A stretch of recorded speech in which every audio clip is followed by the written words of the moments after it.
Bueno, ok. Bueno, entonces una clase cortita, no porque es un tema simple o un tema no tan importante. Yo creo que más que nada porque ese será en general una tarea que corresponde bien a un bioinformático. Entonces, para ustedes no creo que va a ser algo que muy probable van a hacer. ¿Sí? Igual, obviamente, vale la pena saber cómo está hecho y para que en algún punto quizás puedan hacer algo con este. Bueno, entonces la base de esta clase va a ser conocimiento de biología en general y la teoría de secuenciación, de lo cual, bueno, ya sabemos que tenemos una secuencia genómica, ¿sí? Bueno, los objetivos son, bueno, obviamente explicar las cosas de gene prediction, pero vamos a introducir algunos aspectos de probabilidad, como probabilidad post prior y a posterior, y varias cosas, y cómo se aplican en la biología computacional.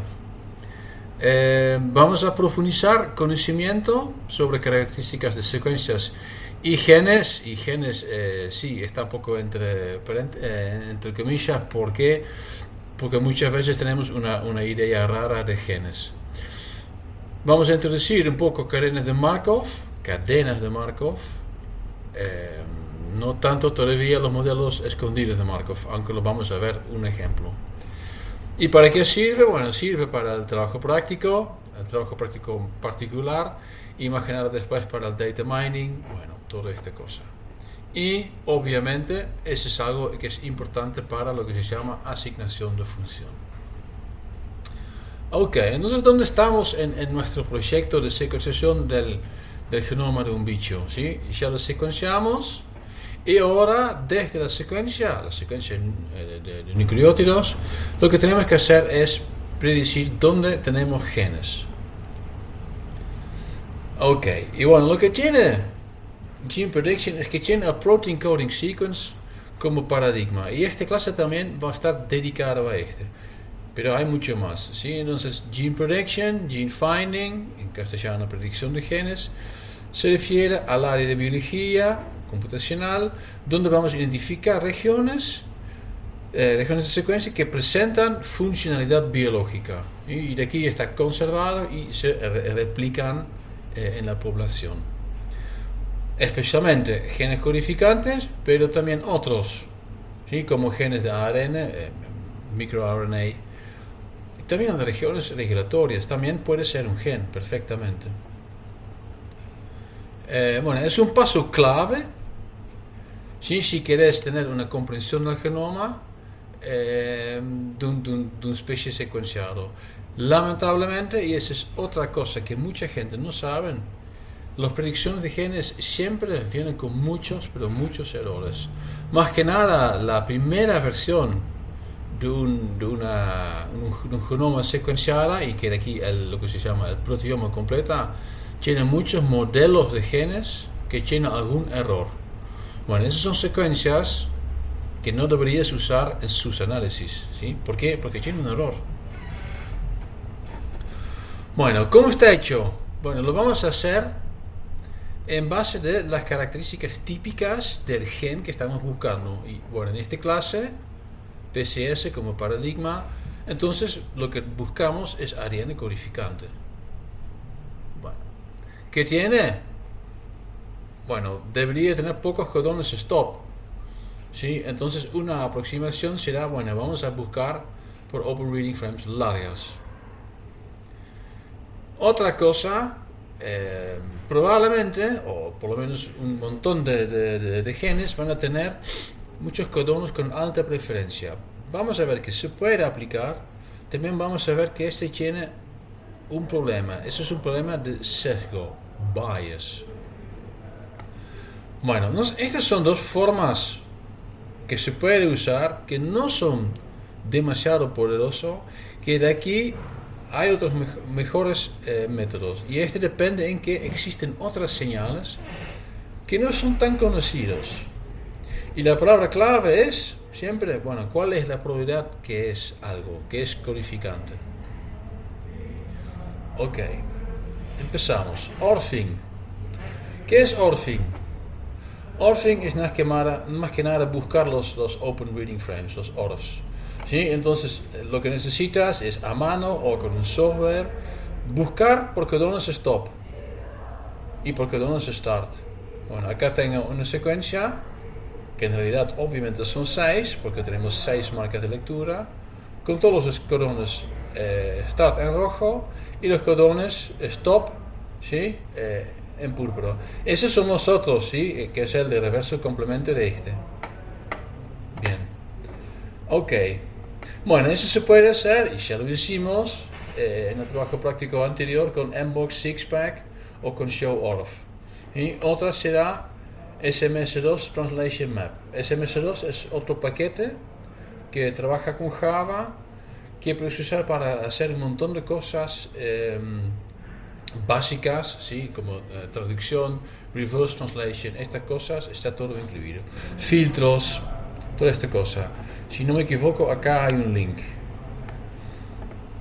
Lo pueden aplicar también desde el PDF. Bueno, Orthing es útil, ¿sí? Pero no es algo que aplicamos de una forma automática. Entonces no es que tenemos una secuencia genómica y decimos, bueno, ahora vamos a hacer Orthing y desde los ORFs vamos a buscar los genes. No, es algo que es útil cuando, por ejemplo, vos tenés una secuencia codificante de este, conoces la posición de intrones y que de aquí vas a decir, bueno, está bien o quizás que existe otra variante o quizás hay algún error en mi modelo. Bueno, en este caso puedes hacer un Orthing, pero este Orthing va a ser de una región bien dedicada y de lo cual ya sabes por lo menos si es más 1, más 2, más 3 o menos 1, menos 2, menos 3. Bueno,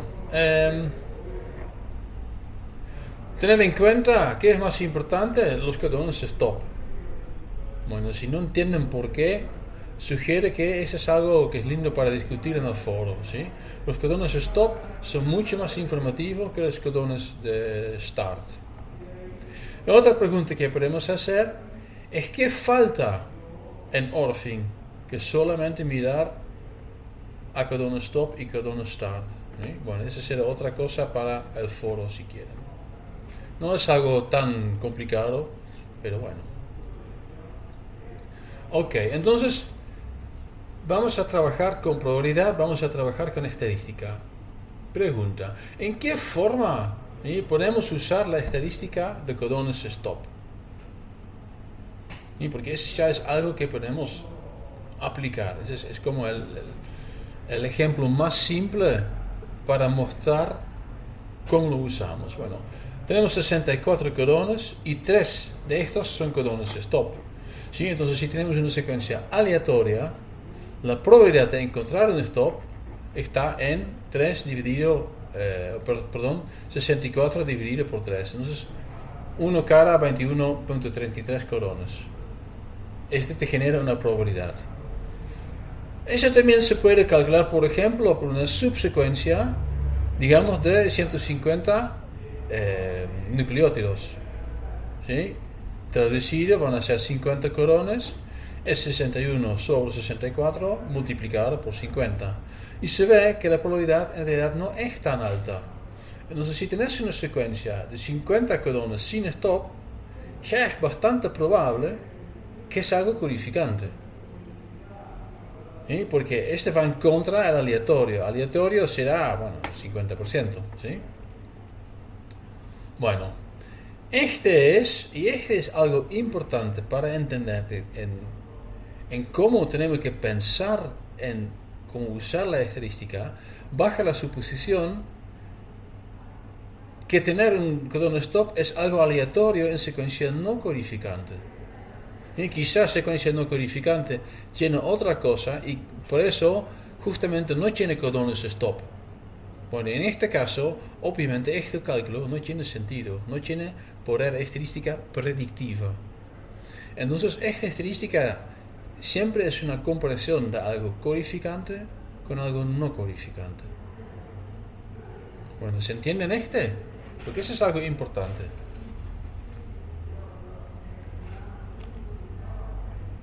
A ver si todos están todavía, parece que sí. Bien, ok. ¿Cambia algo? Si vamos a mirar a la preferencia de corones, ¿sí? Saben que hay preferencia de corones, que cada bicho tiene para algunos aminoácidos más que un codón y que prefiere uno arriba a otro. Y lo mismo pasa por los codones stop. Y por ejemplo acá tengo un ejemplo, TAA, lo identificamos 62 veces, TAG 8 veces y TGA 30 veces. ¿Sí? Bueno, suma al 100, está perfecto. Bueno, entonces, ¿qué pasa si encontrás el codón TAA en una subsecuencia? Bueno, no tanto, pero lo podemos ampliar un poco. Ahora podemos decir, bueno, es 8 y 2 veces más probable que sea un stop que TAG y TGA. ¿Sí? Porque 62 dividido por 8 es más o menos 8 y 62 dividido por 30 es más o menos 2.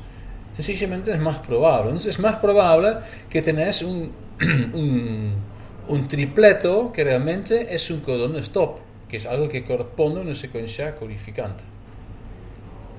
Otra vez, bajo la suposición que es algo aleatorio en secuencia no codificante.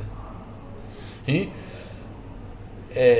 Solo si el no codificante es estrictamente aleatorio lo puedes usar en esta forma. Entonces, parece simple, es bastante simple, pero es un poquito más complicado. Tenéis que tener las dos cosas en cuenta.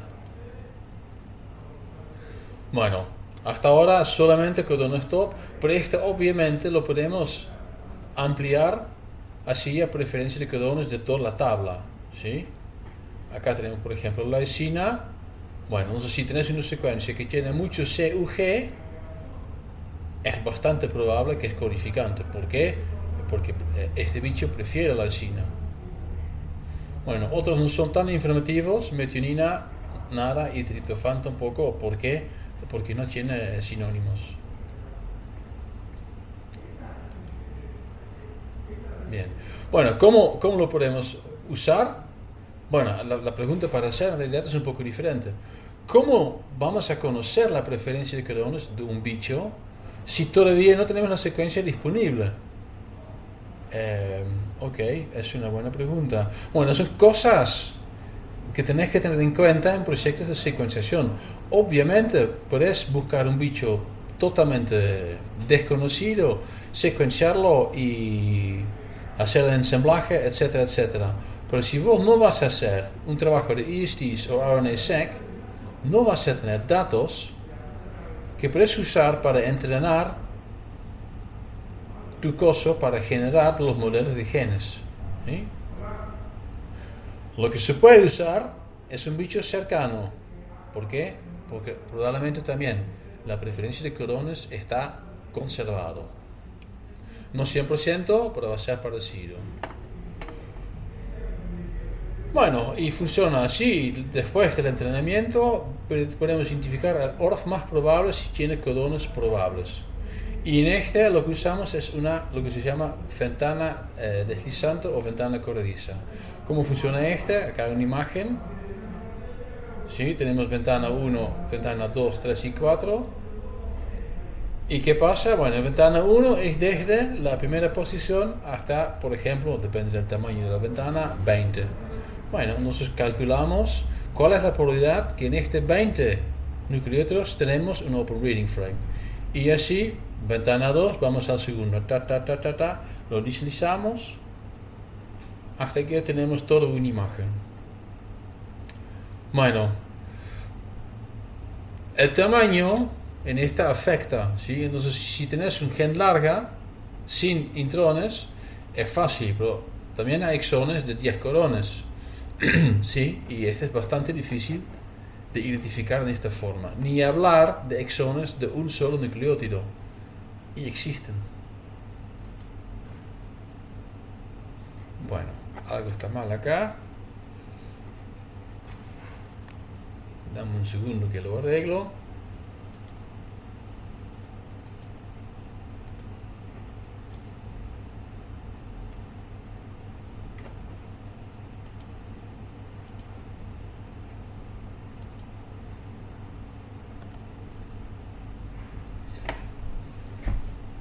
Bueno, orfing, ¿lo usamos?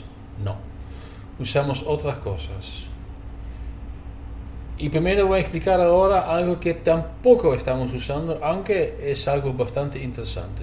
Y lo vamos a explicar para que pueda explicar más fácil cómo aplicamos cadenas de Markov.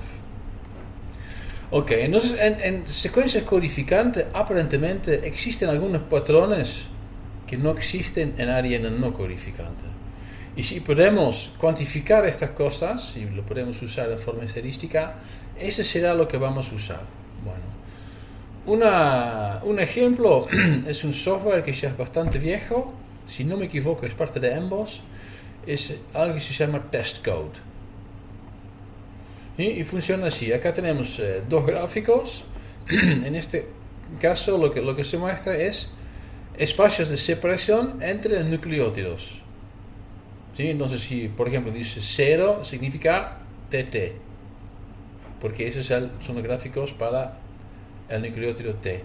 Si es TCT, el espacio es 1. Bueno, y acá lo que se ve, eso es para coding, es que hay un patrón regular, que es un patrón que en secuencia no codificante no lo podemos identificar.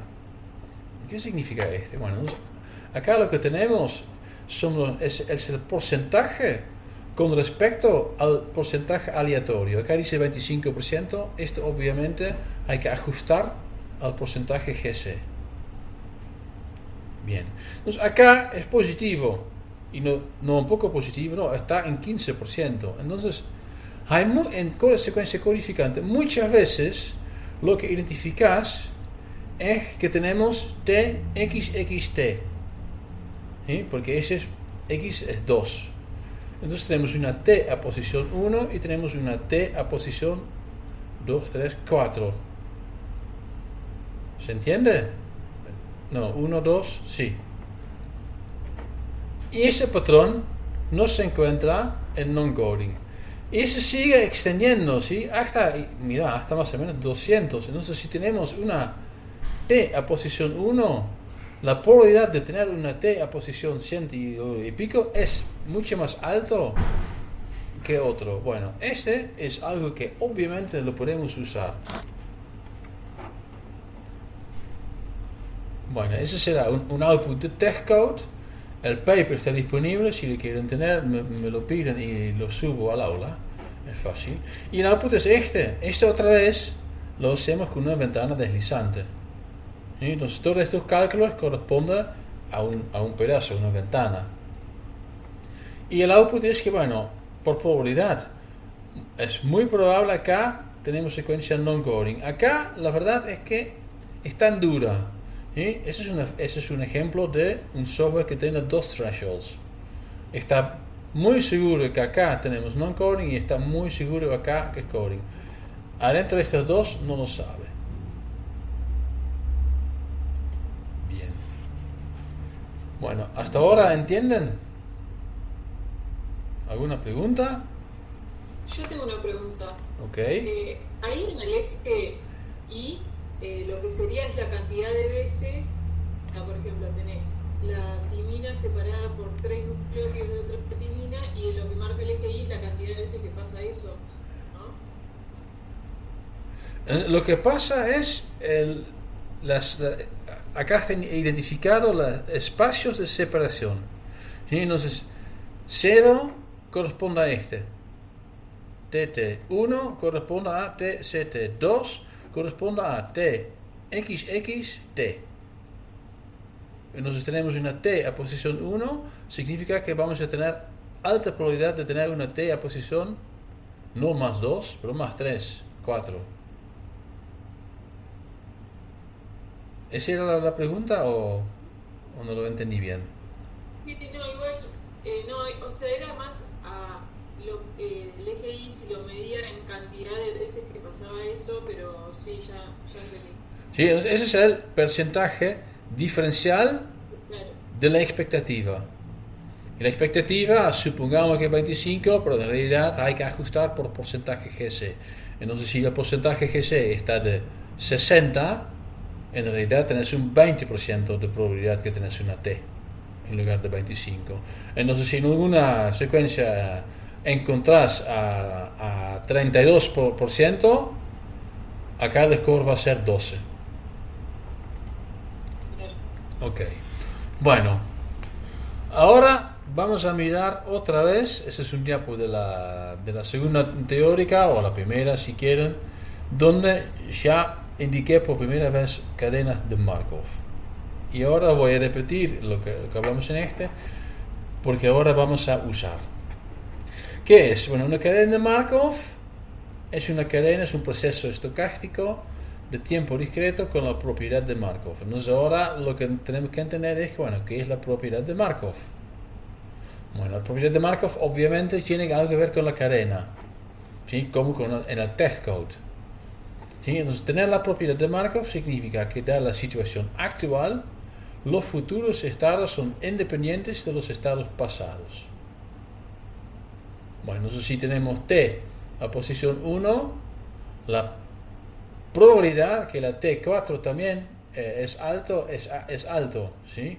Bueno, entonces ese será un ejemplo de una cadena de primer orden.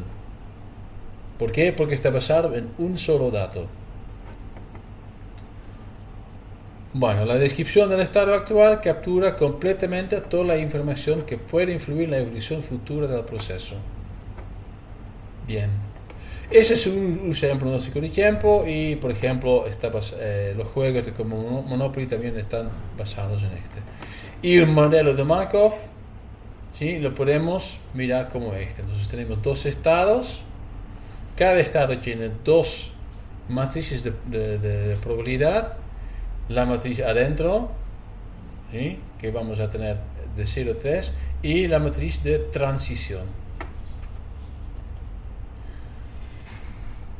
Bueno, este ya lo apliqué, ahora lo vamos a expliqué, ahora lo vamos a mirar.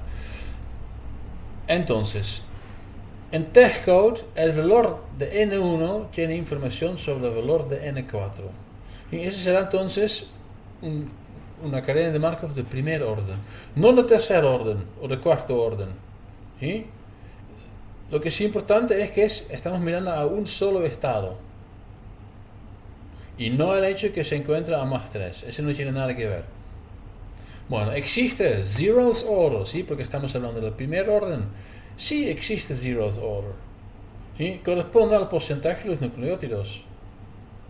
¿Sí? Entonces, si tenés una secuencia con alta GC, la probabilidad que tenés una alta GC ya es alto. Ese será zeroth order. Ok. GeneMark. Ese es el primer software que voy a explicar hoy. Y después voy a explicar Glimmer y Augustus, más que nada Augustus más. ¿Qué hace GeneMark en su cosa? GeneMark está basado en training, lógico, ¿sí? Porque, como ya lo indiqué con los ORFs, acá, aunque la forma de probabilidad que usamos va a ser diferente, igual necesitamos algunos datos de lo cual sabemos que es codificante y de lo cual sabemos que es no codificante, si no, no nos sirve. ¿Y qué hace GeneMark? GeneMark hace cadenas de Markov de fifth order. ¿Y qué significa fifth order? Bueno, el software es bastante complejo porque hace un montón de cálculos, pero empezamos con este. Entonces, supongamos que tenemos una secuencia de training y le vamos a mirar en el marco de lectura más 1 y vamos a mirar a la posibilidad de que tenemos una T X, por ejemplo, con X3. Entonces, fifth order, entonces, con 5 nucleótidos puestos. ¿Cuál es la probabilidad que tenemos A, T, G, T, T y que esa sea seguida por una T en marca lectura 1 en posición 3 de la lectura del codón? ¿Sí? Bueno, eso es algo que sencillamente es un cálculo tremendo, pero se puede calcular. ¿Sí? Acá tengo uno que está en azul, acá tengo otro que también es A, T, G, T, T, T, pero este T se encuentra en posición 2. ¿Sí? Entonces este no cuenta. Tan específico es GeneMark. Bueno, de aquí lo hace en las 6 marcas de lectura y mirando a todas las posiciones. Bueno, para tener en cuenta, este depende de la cantidad de ATGTT. La probabilidad de encontrar una T luego de la subsecuencia ATGTT depende de la cantidad de ATGTT en la secuencia. Esa será una probabilidad a priori. Bueno, entonces este lo que hace GMAC es calcula este primero. Después calcula la probabilidad posterior. Entonces es una probabilidad compuesta, ¿se entiende? Bueno, eso se repite con las 6 marcas y ese genera 6 modelos con 6 matrices y de aquí vamos a hacer el target. Bueno, acá tenemos el target, otra secuencia, otra vez indicado con marca de lectura más 1. Y por ejemplo es ATG, bueno. Y acá tengo algunos indicados. Acá, esas son las probabilidades cuando hacemos, otra vez con una ventana corrediza, cuando pasamos por la secuencia target. Y estos números son una indicación de probabilidad, ¿sí? Digamos sobre 10. Entonces este es 0.1, 0.1, 0.3. Bueno, este 1 es la probabilidad que tenés una T siguiendo ATGTA. ATGTAT. Este corresponde, porque es más o menos el centro, a este. Este 1 corresponde a TGAT AT. Pero seguido por una G. Bueno, etcétera, etcétera. Al final, lo único que tenés que hacer es multiplicar las probabilidades y que tenés la probabilidad que es una secuencia codificante o no. Bueno, ¿entienden qué hace GMAC?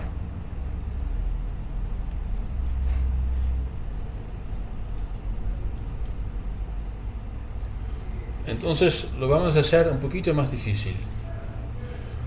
¿Por qué? Bueno, tiene que ver con el prior y tiene que ver con la posterior probability de los cálculos. Porque hay algo que no anda bien en GMAC y ese tiene que ver con sencillamente la variabilidad en secuencias.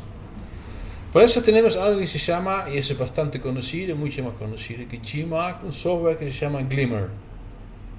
Este se usa más que nada en procariotas, aunque hay algunas versiones para eucariotas. Glimmer es una abreviación, viene de Gene Locator and Interpolated Markov Modeler. Entonces está usando la idea de cadenas de Markov, pero lo que va a hacer es interpolar. ¿Para interpolar qué? Va a interpolar el orden. Y lo que tengo que explicar ahora es el por qué. ¿Cuál será la lógica atrás de hacer algo tan complicado? Bueno, puede ser que desde tu juego de training que identificas algunas subsecuencias que sencillamente no son informativas. Otra vez aproximamos la bioinformática desde el punto de vista de información. ¿Cuál es la información que tengo en mi herramienta, mi modelo o lo que sea? Bueno, entonces está claro que el orden más alto está mejor, ¿sí? Pero solo va a funcionar si tenés poder estadístico. Por ejemplo, falta de datos, ¿sí? Fifth order, ¿qué significa? Bueno, aleatoriamente significa que tenemos unos 4.000 combinaciones, ¿sí? En ADN, ¿sí? 4 hasta el poder 5 más 1, 6. Y este está incrementando rapidísimo, ese es incrementando en forma exponencial, ¿sí? Entonces, sixth order ya son 16.000 combinaciones, etcétera, etcétera. Bueno, entonces si vamos a secuenciar el bicho fulano, supongamos que tenemos 1.000.000 de nucleótidos. ¿Cuántos ATGTT vamos a tener en forma aleatoria? Bueno, 244. GATGTTT 61. Bueno, lo que pasa es que depende de la secuencia cuántos tenés. Puede ser que no tenés ni una secuencia ATGTTT, ¿sí? Y si no tenés esa secuencia, pues decir, bueno, yo voy a usar fifth order, pero no tiene sentido. ¿Por qué? Porque no tenés datos.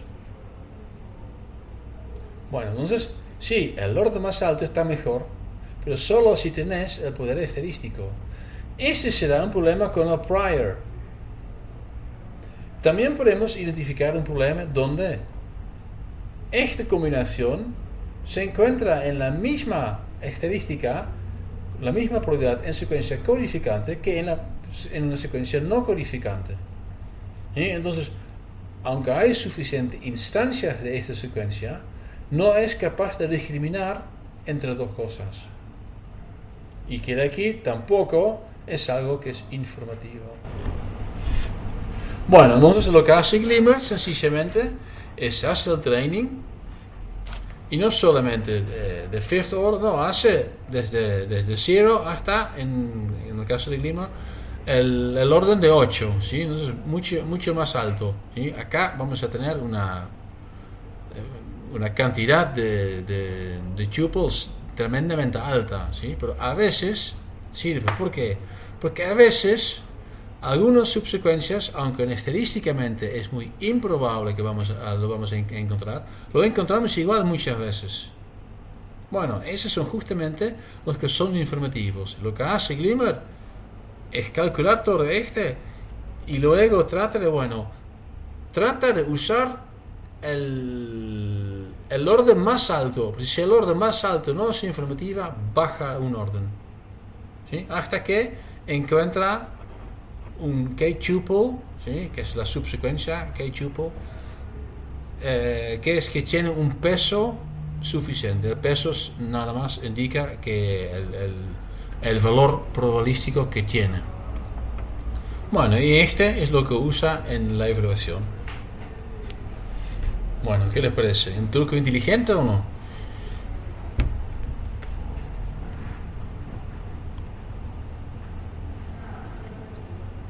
Bueno.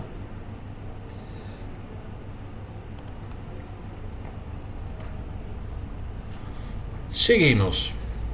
Intrones. Bueno, intrones, ¿sí? Forman la maldición del gene prediction. ¿Y por qué? No porque no lo podemos identificar, lo podemos identificar bastante bien, ¿sí? ¿Por qué? Porque tienen señales muy fuertes, GTAG, ¿sí? Para donor y acceptor splice site, son señales que generalmente son muy altas. Hay algunos otros, y a veces hay 2 o 3 GTs o 2 o 3 AGs, puede ser un poco confuso, pero en general es bastante fácil identificarlos. No, el problema es que vamos cortando la ventana, ¿sí? Entonces, si vamos a dividir genes en pedazos, el poder estadístico está mucho menor, ¿sí? Bueno, es un problema. Bueno, de aquí, para eucariotas, necesitamos otra cosa. Hay una versión de Glimmer que la verdad no sé exactamente cómo funciona. ¿Por qué? Porque uno de los más usados es algo que se llama Augustus. Y Augustus sí está usando un Hidden Markov Model. Justamente cree que es el modelo acá indicado. Se ve que ya se pone un poquito más complicado. Bueno, ¿en qué se basa ¿En qué se basa un Hidden Markov Model en general? Cuando vos tenés la necesidad de dos modelos, en general usamos el Hidden Markov Model, donde tenemos que transicionar entre dos estados. En este caso, el estado puede ser exon y otro estado puede ser intron. ¿Sí? Entonces acá tenemos una matriz para ser intron, tenemos un estado para ser exon y tenemos un estado para intercambiar. Bueno, eso se capta mejor en un modelo de Markov extendido que en un modelo normal. Pero bueno, por la cantidad de posibilidades, estos modelos se pueden poner bastante complejos. Bueno, entonces la matriz de transición es para generar el switch entre intron y exon. Bueno, Augustus anda bien, pero hay algo bastante mejor. Y este está realmente mal. ¿Qué pasó acá?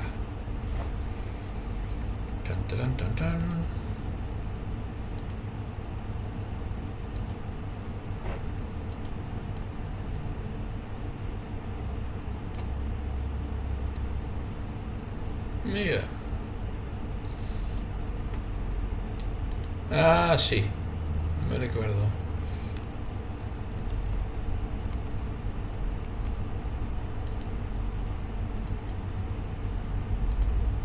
Chan. Acá estamos.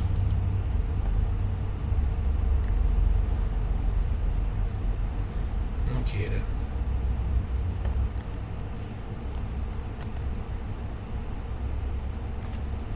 Ahora sí se ve. La imagen estaba arriba del texto. Hay un software que es como una ampliación de Augustus que se llama Augustus Más. Creo que si le querés bajar o usar, sencillamente se llama Augustus porque Augustus no viene solo, viene con información intrínseca. Y ese va un poco a la pregunta que yo vi rápidamente que alguien puso: ¿no se puede usar información de homólogos? Sí, sí se puede. Pero ese será información extrínseca. Hasta ahora miramos a información intrínseca y lo que hace Augustus Plus es poner en un montón de reglas probabilísticas, que es por ejemplo translation start site, algunas cosas para stop codon, donor 5 splice site, acceptors 3 splice site, hints for a coding region, ¿sí? en un modelo de Glimmer, ¿sí? y qué puede ser exon. Todo va con varias matrices de probabilidad y lo vamos a agregar información extrínseca. ¿Y qué es la información extrínseca? Bueno, puede ser secuencias de ISTs, secuencias de lo cual el gen cuando se expresa resulta en mensajeros que tienen esta secuencia. De aquí el exón debería ser Bueno, aquí lo que se puede hacer es corregir predicciones de exones, por ejemplo, ¿sí? Bueno, eso se puede visualizar pensando en el ejercicio del trabajo práctico del Genome Browser, donde incluimos los resultados de un BLAST en nuestra visión del Genome Browser. La diferencia está en que Augustus Plus lo calcula, ¿sí? Entonces hace alguna forma, es capaz de cuantificar tu información intrínseca y tu información extrínseca, ¿sí? Una estructura de un gen bla bla bla con una probabilidad condicional P, no sé cómo se llama dado S, donde S es la información extrínseca. Bueno, y esa ya es la última. Ya le dije que va a ser una clase corta. ¿Y qué pasa con otros genes? Bueno, sí, podría ser una clase más larga, pero al lado que me cuesta un montón de tiempo, no creo que es muy útil. ¿Por qué? Porque hay tantos diferentes y cada uno está basado en las características típicas, ¿sí? Entonces podemos tener, por ejemplo, buscar Natural Antisense RNA. Bueno, entonces es una ARN que puede hibridar con ARN codificante y que de aquí puede regularlo, siendo por ejemplo vía silenciamiento, pero también puede ser por ejemplo splicing alternativo y tiene más cosas de regulación. NAT-RNA entonces debería ser algo parecido a una secuencia codificante. Bueno, esa es la característica que tenés que usar para buscar NAT-RNAs. MicroRNAs, bueno, es un poco más complicado, pero eso también tiene patrones de conservación de secuencias y tiene algunas estructuras secundarias conservadas también. Bueno, esas entonces son las características que tenés que implementar en un algoritmo para buscarlo, ¿sí? Bueno, ARN en ese sentido, porque la mayoría de los genes se expresa, no estoy hablando de promotores otra vez tienen otras características. ARN tiene covariación. ¿Por qué tiene covariación? Justamente por su estructura secundaria. Bueno, esas son cosas que se pueden usar. Y lo que pasa es que ya son como cosas particulares, pero además que son particulares por el tipo de gen, son en general bastante particulares para el bicho, ¿sí? Entonces, para identificar secuencias codificantes, podemos usar los mismos predictores para secuencias codificantes en humano que en plantas. En general funcionan bastante bien. Da alguna diferencia, pero funcionan bastante bien. Hay que entrenarlos bien, ¿sí? Pero estas cosas para miRNA y NotRNA en cada especie tienen algunas cosas muy diferentes. Aquí no tiene mucho sentido explicarlo aquí en clase. Será algo que tenés que inventar un poco la rueda. Bien, bueno, acá ya se termina. Más o menos un poquito menos que una hora, mira. Rapidísimo. Bueno, tiempo para preguntas.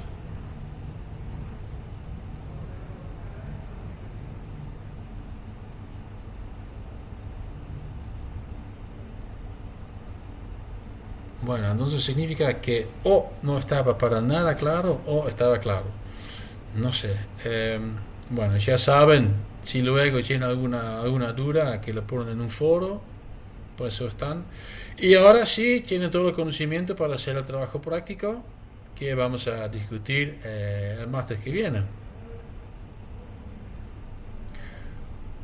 Bueno, ponen un poco de atención porque probablemente este fin de semana les voy a mandar un mensaje que va a estar disponible. La primera encuesta. ¿Qué será la primera encuesta? Será una encuesta formativa.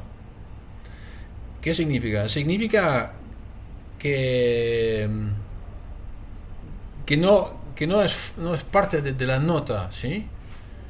Sí, vas a tener una nota, pero eso es más que nada para vos, para saber dónde estás en la materia, si lo entendiste bien o si te falta estudiar, ¿sí? Porque luego vamos a tener un solo examen con un solo recuperatorio, si no el año que viene de nuevo, y con esto lo tenés que hacer, ¿sí? Entonces por eso. La otra es, supongamos que todos tienen pregunta 6 incorrecto. Esta misma muestra que yo tengo que explicar otra vez y en otra forma la parte que trata de la pregunta 6, ¿sí?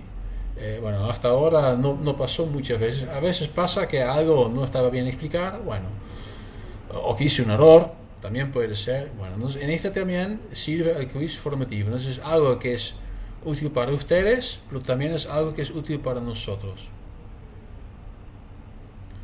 Pero bueno, lo tienen que preparar, lo tienen que mirar el quiz del año pasado, pero la materia, el curso siempre se desarrolla un poco, entonces probablemente tienen que hacer algunos cambios y espero tenerlo listo el lunes.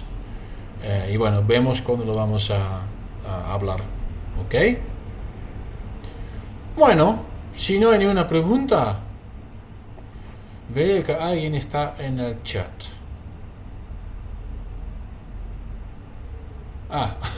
Bueno, de nada, por favor. Es nada más que mi trabajo, Bueno, gente, que tienen un buen fin de semana y nos vemos el martes. Cualquier pregunta a los foros. Suerte.